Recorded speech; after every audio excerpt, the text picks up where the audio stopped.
গণভোট ও ত্রয়োদশ জাতীয় নির্বাচন ঘিরে জনসচেতনতা কার্যক্রমের অংশ হিসেবে মুন্সিগঞ্জে ভোটের গাড়ি। বিস্তারিত দেখুন মুন্সিগঞ্জ থেকে আনিসুর রহমান রলিনের পাঠানো তথ্য ও ভিডিওতে। আসন্ন গণভোট ও ত্রয়োদশ জাতীয় সংসদ নির্বাচনকে সামনে রেখে মুন্সিগঞ্জে শুরু হয়েছে ভ্রাম্যমাণ ভোটের গাড়ি বা সুপার কাভারভ্যান এর প্রচারণা কার্যক্রম। গণতন্ত্র, ভোটাধিকার ও গণভোট বিষয়ে সাধারণ মানুষের মধ্যে সচেতনতা সৃষ্টির লক্ষ্যে জেলা প্রশাসনের উদ্যোগে এই কর্মসূচি পালিত হচ্ছে। রোববার সকাল 10টায় মুন্সিগঞ্জ শহরের শহীদ মিনার প্রাঙ্গণে আনুষ্ঠানিকভাবে প্রচারণা শুরু হয়।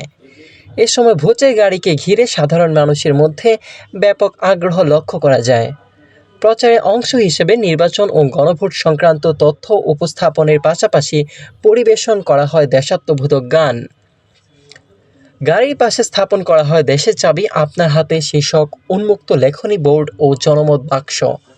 প্রচার কার্যক্রমের উদ্বোধন করেন জেলা প্রশাসক ও বিজ্ঞ জেলা ম্যাজিস্ট্রেট সৈয়দা নূরমহল আশরাফী।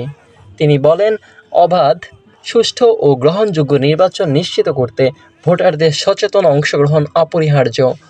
অনুষ্ঠানে আরও উপস্থিত ছিলেন পুলিশ সুপার মোহাম্মদ মেনহাজুল আলম, জেলা পরিষদের প্রধান নির্বাহী কর্মকর্তা নাজমা নাহার, স্থানীয় সরকার বিভাগের উপপরিচালক মৌসুমী মাহবুব, অতিরিক্ত জেলা ম্যাজিস্ট্রেট মোহাম্মদ রেজাউল করিম, অতিরিক্ত জেলা প্রশাসক মোহাম্মদ মুসাব্বিরুল ইসলাম, জেলা নির্বাচন কর্মকর্তা মোহাম্মদ জসিম উদ্দিন সহ বিভিন্ন সরকারি দপ্তরের কর্মকর্তাবৃন্দ ও সুধীজন।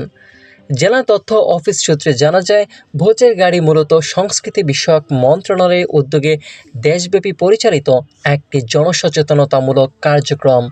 সুপার ক্যারাভ্যান নামে পরিচিত 10টি গাড়ি গত 22 ডিসেম্বর জাতীয় সংসদ ভবনের দক্ষিণ প্লাজা থেকে যাত্রা শুরু করে।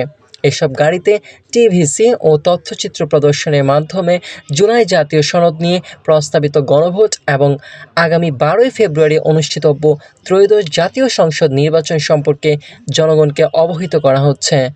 নির্ধারিত সফরসূচি অনুযায়ী রোববার সকাল 9টা থেকে 11:30 পর্যন্ত মুন্সিগঞ্জ শহীদ মিনার প্রাঙ্গণে অবস্থান শেষে সুপার ক্যারাভ্যান জেলার বিভিন্ন উপজেলায় পর্যায়ক্রমে প্রচারণা চালাবে।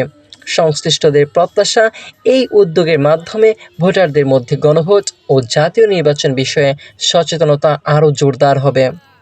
প্রচারণার একটা অংশ হিসেবে ভোটের গাড়িটা আজকে বাংলাদেশের 64টি জেলায় এটা যাবে এবং তার অংশ হিসেবে আজকে মুন্সিগঞ্জে এসছে এবং এটা এখানে থাকবে, অন্য উপজেলাও যাবে। তাছাড়া আপনারা জানেন আমরা বিভিন্নভাবে সরকারি মাধ্যমে এটা প্রচারণা করছি। এটা শুধুমাত্র প্রচারণার একটা অংশ হিসেবে ভোটের গাড়িটা আজকে মুন্সিগঞ্জে এসছে।